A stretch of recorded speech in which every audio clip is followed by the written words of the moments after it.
Art. Hi, my name is John Jacobs or John J9292 on Bushy Navi and all my other Discord and stuff. That's me. I got first place in Anaheim using Stock Soul Pants, Seven Deadly Sins. The basic idea of the deck was to scam my opponents with a Stock Swap Fumio Burn 4, bringing them back to the Konosuba meta. Okay. So, can you tell me a little bit on why you chose to play Seven Deadly Sins as your deck to Anaheim BCS 2023? So, first and foremost, Seven Deadly Sins is one of my favorite sets to exist. I was a believer from set 1 into set 2. We got a bunch of really nice tools that this deck has, and the deck has a lot of built-in answers. You just got to pilot it and pick the answer that you're going to need for the situation. So, because I think it picks and chooses how it's going to win the game and how it can lose the game, you definitely play to what outs you are capable of and the outs your opponent is capable of. So basically, the gist of the deck is you are flexible, so you got to figure your way out how to get to the end game and how you're supposed to win the game. Mostly because Burn 4, really dumb, and it's Mocha 1, which most of the time is fake, but sometimes is not. But you use these cards to really facilitate the fact that you're going to Burn 4, Swing 4, Burn 4, Swing 4, Swing 4. So you're able to do big bursts of damage, and if you can get your opponent to 2-5 in a refresh, 2 instances of 4 is game, and citing level 1s and 2s, you are able to actually decide how the game is going to end, especially because you have something like King, give you information about what's on top of your deck, or even just a Rico, the Meliodas, being able to top check one. You have information about what you're going to be triggering, so you know what your attack order is going to be, and whether you pull this combo or not off, like stock swap Fumio, sometimes you just Fumio, sometimes you just stock swap, but the idea is 2 to 3 Hendrickson, and one of these, but if you want to do both of these and 2 Hendrickson, it's only 8 stock, which some decks oh my god, 8 stock's a lot. This deck, because you're stock positive 4, because you'll play a stock soul swing 3 times, you can afford to actually brainstorm once or twice and get resources to be able to do the endgame combo. So, for those who aren't familiar with the term Mocha, essentially the full effect of the on-attack effect of Henderson is pay 1, discard 2, then you look at the top card of your opponent's deck. You can either leave it there or put it into the waiting room. So we call that Mocha, essentially from a previous effect. On attack, check 2 from your opponents, either put any of them in the top of the deck and put the rest in the waiting room. So what we call Mocha is we look at the top of the opponent's deck. If they have climaxes, we can go ahead and put them in the waiting room. And then the second effect is Burn 4, deal 4 damage. And that's usually, and throughout your games, how did the Mocha hit or did it not? I believe, counting all of them across all 12 games that I played from round 1 to top 8, Mocha hit a total of 10 times with an average of 2 a game. So, less than 50%, but not impossibly low. If your opponent is in a compressed deck, then you have answers, but if they're not in a compressed deck, sometimes it's lucky, and there's a lot of variables that go into the Mocha 1 hitting, but it did hit 10 total times throughout the entirety of BCS. And out of the 10 total times from the BCS, I believe 2 of them were in the finals, correct? Yes, 2 of them were in finals. In the finals, Dewey had stopped attacking on his second attack of the turn. He triggered a climax, so assuming that there's going to be one in his deck, it's a coin flip on whether it was actually going to hit, and it just happened to hit a coin flip. And then on a brand new deck, he was in 7 after eating a Burn 4, and realistically speaking, if you eat a Burn 4, the next card is way more probable to be a climax. So because of that, the Mocha effect is more likely to land after they've eaten a big pocket of the damage. All right, so first and foremost, the card that I really valued for most of the event was going to be the Escanor level 0. The way it functions is it counts the number of copies of itself in the waiting room, and when it reverses, if the opponent is level X or less, X equal to the amount of copies of itself in the graveyard, waiting room, X or less equal to the number of copies of itself in the waiting room, you get to put it into their stock and put the top card of their stock into the waiting room. So you're able to remove cards without your opponent really being able to interact, because even if they theoretically have a memory kit counter, it is your turn, so your effect would go first. And answering a card like Neuron, where if your opponent only fields 2, you can set your deck up to be in a position where I stock sold, put these away, because I know the next turn I'm going to functionally be removing the Murons by having Escanor in stock, paying it out, and then sending myself into the Muron to then remove their climax combo efficiency and make them pay it out, and then also grab it from their waiting room again.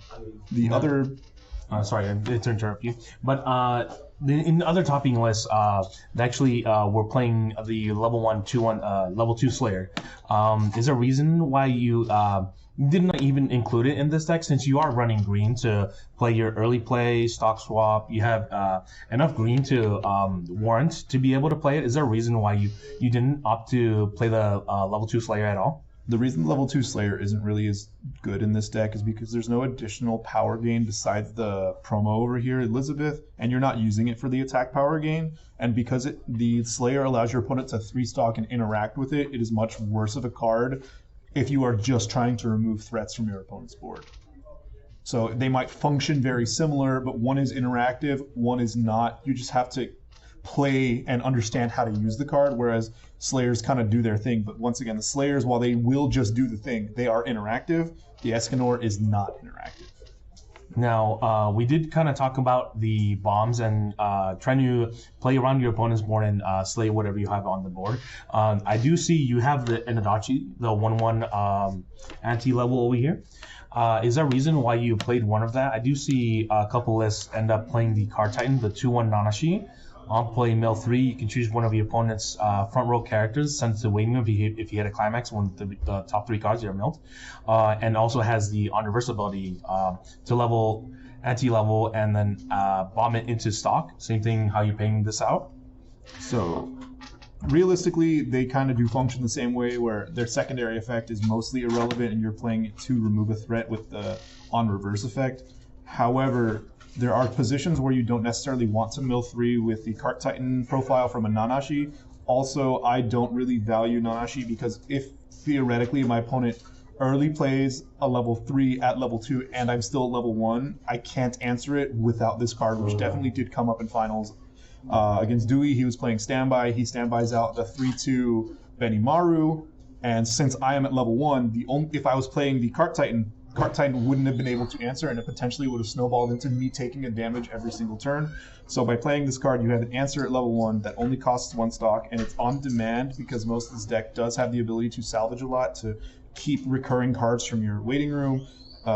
So having access to a level 1 or lower, so that, also I might be running a lot of 3s, but if this was a level 2 and I reveal a Meliodas level 1 off the top, then I can't grab the Nanashi, whereas this card is still salvageable at level 1, revealing level 1.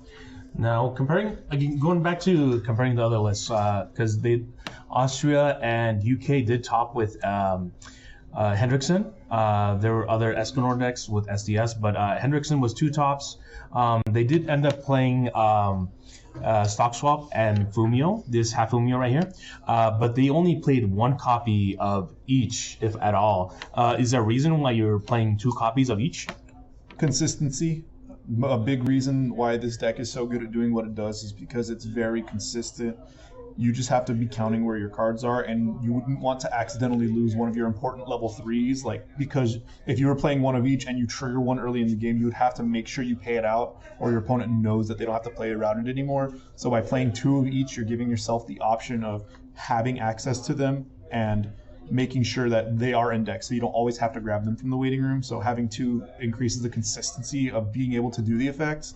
And it also gives you more level 3s, which means you have access to more Hendrickson off of the Elizabeth Brainstorm, or even just getting more Meliodas value. Because you could be running the Slayers, you could be running these other cards, but the consistency of the deck demands that you have at least 2 of all of the cards that are very important to winning the game.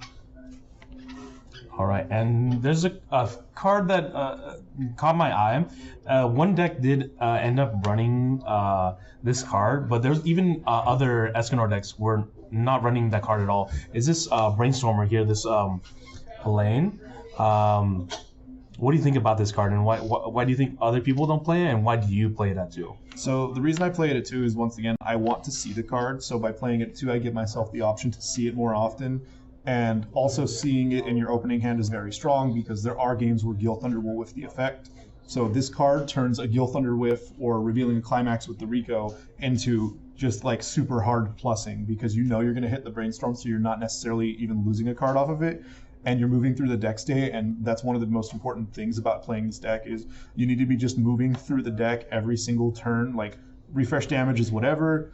You're mostly just trying to move the deck to try and get cancels, because your opponents are probably going to be swinging for 2s and 3s. You're crashing board the entire game. You're not winning the board. You're you're taking 1-for-1s, but you're not winning the board necessarily. So playing this card allows you to go through the deck and turn duds into hits. And if you know you're like 6 climaxes and 20 cards, and you see one on top, you can brainstorm, sack a character, play the Rico on top of the brainstorm, get the brainstorm back. So you have options to really just get out of a bad deck state whenever you want, because it doesn't cost stock, and that's just very important because, you know, since our combo at the end of the game is like a 8 to 10 stock kind of range, you want to be conserving stock when you can, and this card helps maintain hand advantage while maintaining a stock advantage. Now, whiffing essentially with the Guild Thunder is when you play Guild Thunder, it has effect reveal the top card of your deck. If it's a character, you may marker it under it, and then it gains 2k power cross turn.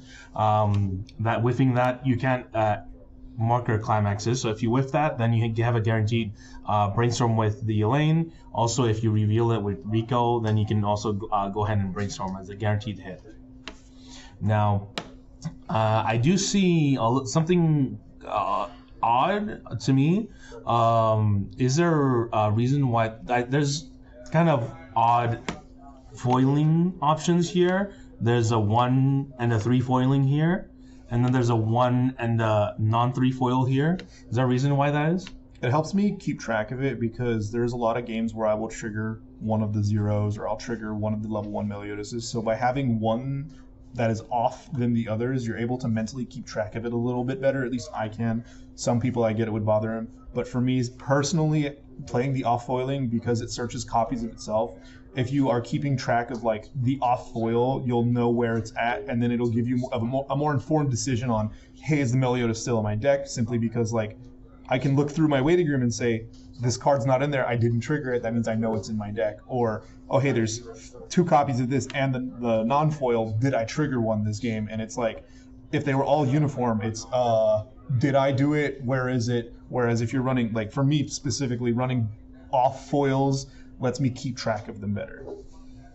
Now, there's one big difference I see from most decks out there. You do have a somewhat beefy level 3 lineup, and then you have a very light level 1 lineup, and then the rest of it is level 0s. Is there a reason for that? Yeah, so because this card can get a level 0 back every single time guaranteed, you want access to cards you will be able to use every single turn throughout the game. The idea is there are no bad cards in my deck, so salvaging something is always a good effect. So if I don't run bad cards, then I'm never sad when the brainstorm theoretically mills a climax. I will always get back a card that I will do something with. Especially if you can loop like this is 2 of, this is 2 of, this is information. So you have so many cards that are generally strong at level 0. Even this Elaine over here, the top check add, and then you can ditch a character to add again. So if you are really digging for the climax, this can get you there. So because there are so many valuable level 0s, it's fine to run a chunky top end that you only need 1 or 2 pieces of the whole 4-piece combo, and then the general gameplay is like, if the brainstorm hits, you either grab a 3 or a 1 for next turn or for upcoming turns. One really important thing to think about with this deck is that because Meliodas allows you to get clean, efficient triggers, you get to look at the top 2 cards of your deck up to 2. So if you see the top card is a clean trigger, you can just take it. Because you want to like loop the effect of Meliodas, oftentimes I will have 2 Meliodas on the board, 1 Meliodas in hand, so that I can guaranteed try and get it off next turn, especially with the salvage power of this brainstorm. So if I hold 1 in hand, regardless of how many are in the deck, if the salvage brainstorm hits, I can grab 1 from waiting room and play 2 and have the effect live, because if you didn't know, Meliodas' effect to top check 2 also relies on having another copy of itself on the board. So because it can summon a copy of itself from deck, keeping track of it's important, and also having 2 on the board is important to guarantee clean triggers. It's just overall, like, if you want to succeed with this deck, you have to maintain everything really well throughout, or the deck will kind of just fall apart. Now, there's a couple one-ups that I did want to talk about that were... So if you followed Darkside Games, you constantly see the John Jacobs on the topping tables, and you see the kind of evolution he's taken, going from where he started playing SDS and then coming all the way to this iteration. Now, these two, this PR and this Drop Searcher, I kind of wanted to highlight. Can you kind of talk to us a little bit why you chose those cards? The drop search, being capable of, at level 2, drop searching for a very important card. If you know that there's only like 1 or 2 climaxes in my deck and I'm using Meliodas and I'm going to get clean triggers, it's really strong to go, hey, I'm approaching the end game. I'm going to search for one of my important level 3s that's going to get me there.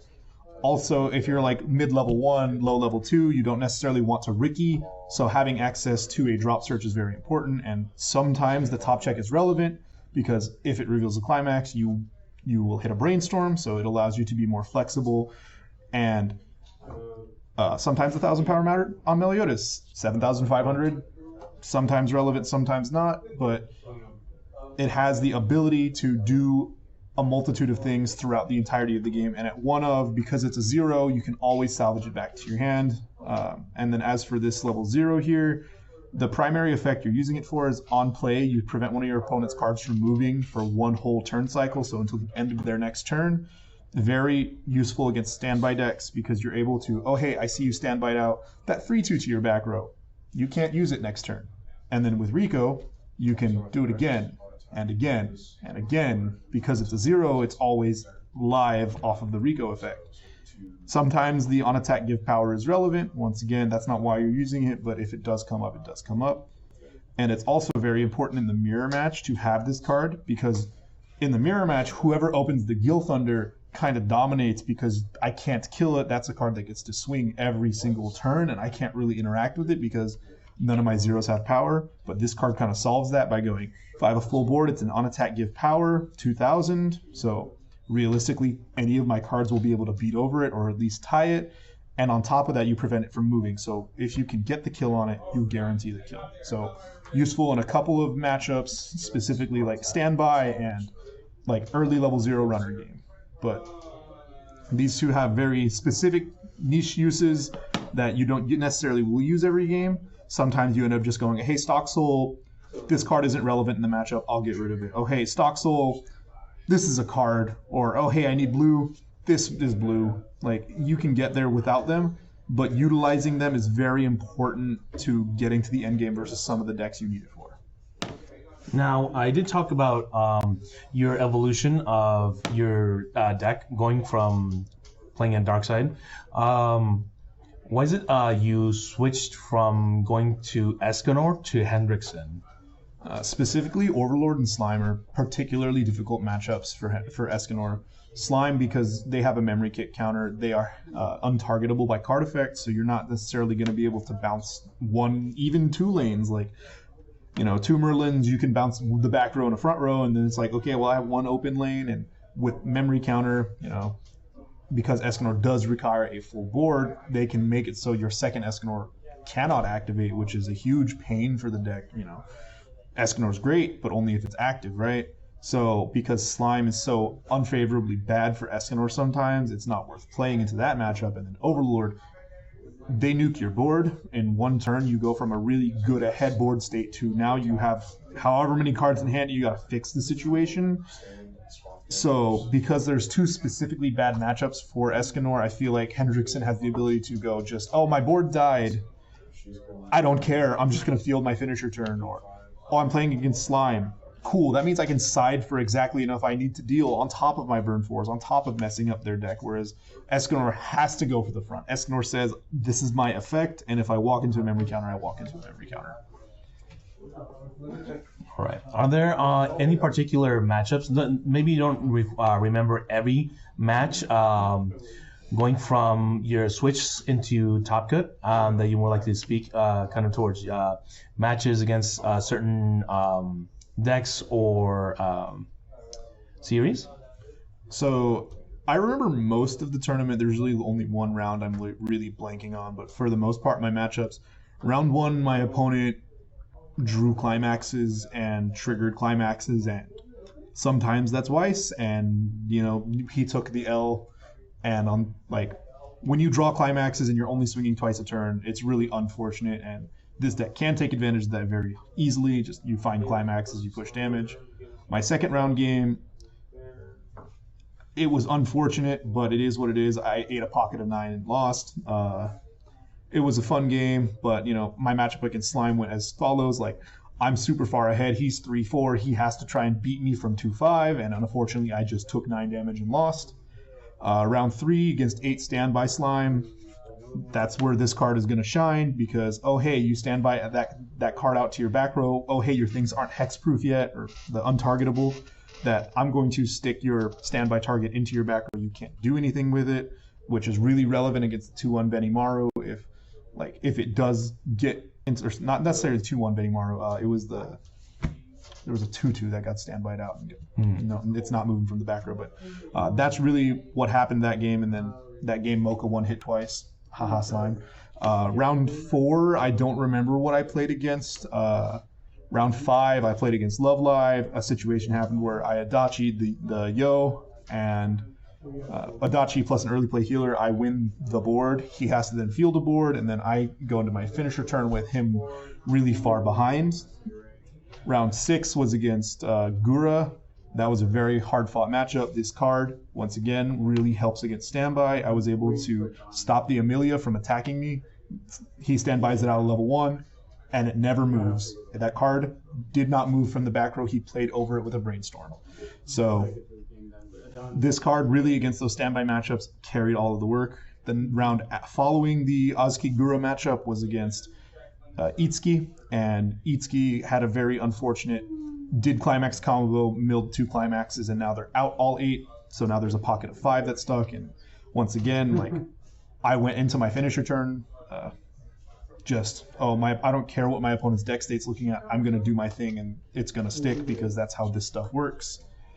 To note about this deck, something that you were definitely capable of doing that I did in almost every single game I went to 3 on my own was I'm going to sack Brainstorm, sack this, or play this to Ricky, and you can deal 3 to 4 damage to yourself fairly consistently in one turn. Sorry, I know that's tangential and something, but it happened throughout the day. The round after that was against Nino. This deck is particularly good at kind of stopping Nino from working because they get 1/1s with Hand Encore. You have a card that deals with 1/1s with Hand Encore. Oh, they stand by a 2/2 to the back row. No, they didn't. It's not really moving.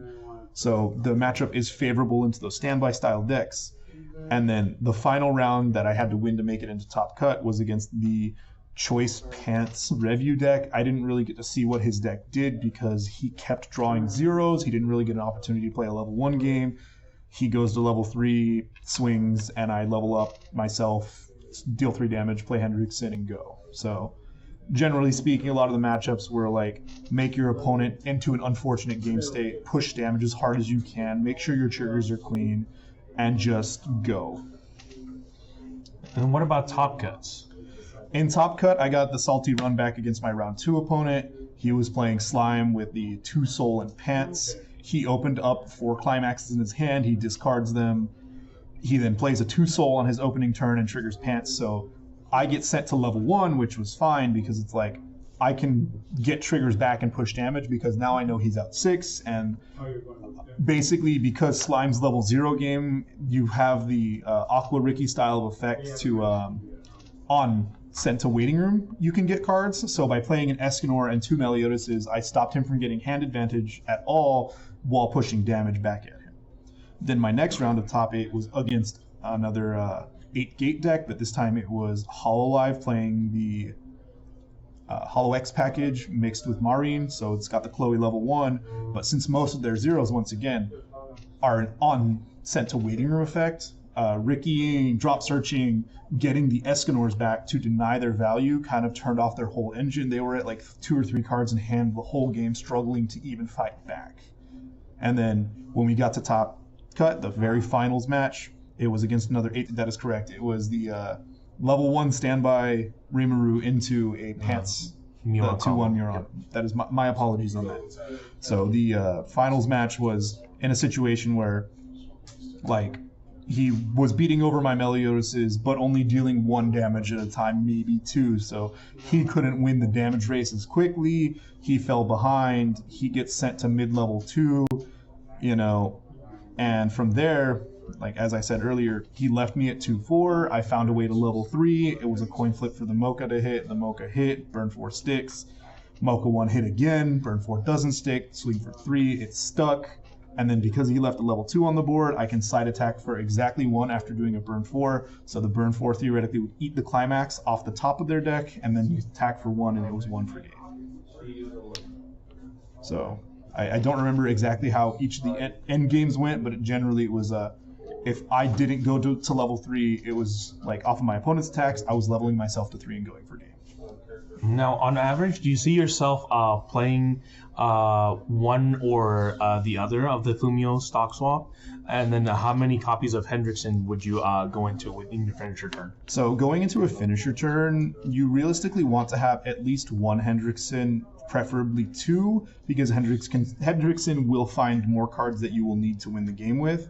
But using them depends on how the game's going for the opponent. If my opponent just triggered 2 climaxes, obviously you're not going to stock swap. But if your opponent has 1 card left in deck and 7 going into the new deck, you have to just go for the stock swap because, the coin flip has to happen. If they're in 7 and 20, there's no way any burn 4s are going to stick, so you might as well go for the stock swap. But on average, I would say Fumio was more relevant than the stock swap simply because keeping a climax out of the opponent's deck and going for burn 4s is really strong. And then on average, around how many Hendricksons did you play during your finisher turns? Every single game, at least 2, but a couple of games it was 3. So I want to say it was on average about 2 a game. Okay. Because going into the final turn, you have 8 stock. That's enough to field 2 Hendricksons, do a brainstorm, and play the Fumio. Or if you already have the full combo, 2 Hendricksons, stock swap Fumio. Is there anything you want to say about the deck in particular or any of the games that you wanted to mention? I already talked about each of the games individually, but the general way that I would pilot this deck, as I said earlier, would be to play level 1 Meliodases, get clean triggers, get clean stock, just compress your deck as best as you can. Always mill yourself down to around 10 to 5 cards depending on how many climaxes are near the bottom of your deck. So, you always need to be aware of how many climaxes are in, how many cards do you need to go through, because if I'm 3 and 8, I'll play 2 Meliodases, maybe 3, trying to just top check, oh it's clean, top check, oh it's clean, to make sure that you're clean. That is the hardest part about this deck is manipulating the odds and checking what are the chances that this thing will happen. And you gotta kind of take the calculated risk of, okay, well, if I'm 2 and 8, what are the chances they're all on top? Or what are the chances they're all on bottom? And sometimes it's just a coin flip you got to take. All right. And is there any buddy you want to shout out? Anything you want to say? People you want to thank or anything? Shout outs to everyone at Darkside who consistently comes to us. We appreciate having everyone here and playing against all the good players in Southern California, not just at Darkside, but Hobby Shop Ichiban, Card Arena. There are a lot of places where there are good players. So shout outs to everyone I've played against. Without you guys, I would never have been able to get my deck to where it is today. Especially Jesse, the main man himself, 2-1-2 dead. My training partner every day. He won Mexico and I had to take Anaheim. I wouldn't let him leave me behind. I gotta go to Japan with him. That's right, baby. We're gonna go to Japan, yeah? Yeah, man. Less than a month away now, dude. A month and a half. We got this, dude. Now one of us gotta win Worlds. Yeah, just you got the first place, and the very next day, all right, let's get your passport. Yeah, dude. So also shout outs to Tressa's. Without Mike, I would not have been able to been convinced to even play Hendrickson. I was skeptical about it because I've been playing Hendrickson since set 1 and I was like, man, this deck kind of sucks, but it's the only finisher we got. And Mike was like, nah, finisher good. And then I talked with Kenny Kong, K-Dash, that guy's a beast getting second at New York for WGP. He convinced me too. He was like, hey man, what's the worst that could happen? They cancel the burn 4? And I was like, you right? They won't cancel. So, everybody throughout SoCal Weiss, Darkside especially, because this is our home store. But Mike, Jesse, Kenny, you guys are the boys. Everything you guys helped me get here. It's amazing to be where I'm at, being able to go to Japan with the homies you, Kenny, Panda. By the way, shout out to Panda for getting first place in Vanguard. But everybody, without any of you guys here, I don't think I would have gotten this far. So it means a lot to me that I'm being able to go to Japan. Our first year back from COVID, going to Japan as well, also means a lot. So thank you guys, everyone, for helping me get this far, playing against me, and all the advice I've taken throughout the years. All right, thank you guys for watching, and hopefully the next time you see both of us, it'll be in Japan. Yeah, that's crazy. It still doesn't feel real. All right, peace out. Later.